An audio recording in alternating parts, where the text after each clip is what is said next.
Hey everybody, Tony D with Screenwriter's Take. This is a movie on Netflix called Freaks. First I'll give you my non-spoiler review, and then the spoiler review after that. I usually do 2 videos, but I'll just do one. The non-spoiler review of Freaks, I would call it a low budget and pretty good tight version of the X-Men. The sort of themes in the X-Men about, people with powers being hunted, and their takes on it are really good. They're really consistent and solid. You could see sequels to the movies of this kind. You could see a TV series being spun off from this. Solid stuff, and the screenwriters really applied the screenwriter logic, which was to make the powers and the traits surrounding the powers drive the story forward. Sometimes you'll see in a movie it'll be more clunky than that, and it won't really jive. It won't really drive the story forward. There'll be a lot of powers that, in the X-Men movies, in the comic books, that stuff was established in different kinds of organic stories, and now when they make the movies, sometimes feels a little hammered in, but it was very organic the way it all rolls out, and great performances. Bruce Dern plays the grandfather, and he's very good. He's always good. It was good to see him play a mostly positive character. I mean, he's definitely mostly a good guy. Now, spoiler review, okay? I'm going to analyze this. If you want to go see the movie, it's on Netflix, gets very high rating, deservedly so. I think it's solid. Go watch it. Okay, non-spoiler review. Let's break this down. The first act introduces the little girl and her dad, and it's a great use of, not spoiling the story by having this idea that her father is some kind of criminal. You're not sure. From the things you see, you think, this guy's a criminal, or he's out of his mind, or he's going to hurt this little girl. He seems crazy, and maybe he's addicted to meth.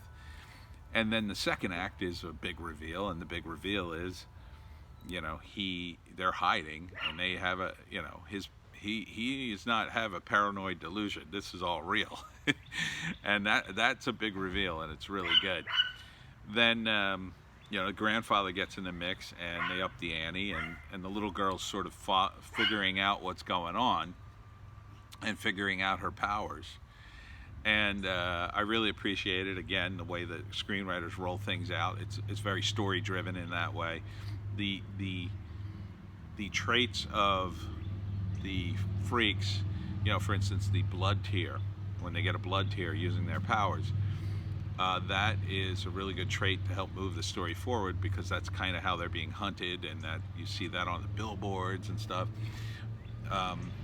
It's not something they came up with first and then had to build the story around it. It was something that helped propel the story forward, because the moment you see that, and they're also very clever in that the grandfather already has a solution to that, right? Hydrogen peroxide. So that was great. And then the third act is rescuing the mom, and that's a great reveal too, because initially it seems like the little girl is just seeing a monster under the bed kind of thing, but then it turns out no, she's really sort of projecting her mother in her weird superpower. And of course the ending, which was it was kind of no holds bar. If I had to nitpick, I would say that the powers of the mom, and this was a screenwriter thing, she basically said, I can't use my powers outside, like she had to escape in order to use her powers, which I didn't necessarily think was true, but I guess you could say it was true because of the way they use them, the way she rockets up in the air, but who knows. I did like the dad's power. I thought his was cool, and it was interesting, like nobody had the same power, even though it was a family, so go figure. They didn't really explain where the powers come from. um, which they didn't really need to. It was more about the relationships between the family members. So I was okay with that. And, real exciting ending. Um, Definitely could see a sequel to that. I liked the low-key way it was not superheroes. It was more like, I would compare it to Chronicles. If you ever saw Chronicle, about the three guys who get superpowers from like an alien spaceship, and then the one guy goes nuts basically, and the other two have to stop him. Um, it was very no holds barred. So I appreciate that. So watch Freaks. Um, Solid movie, good screenwriting, very tight screenplay. No fat in that screenplay that I could think of, really. No. And nicely done, low budget. Hollywood low budget, but definitely low budget.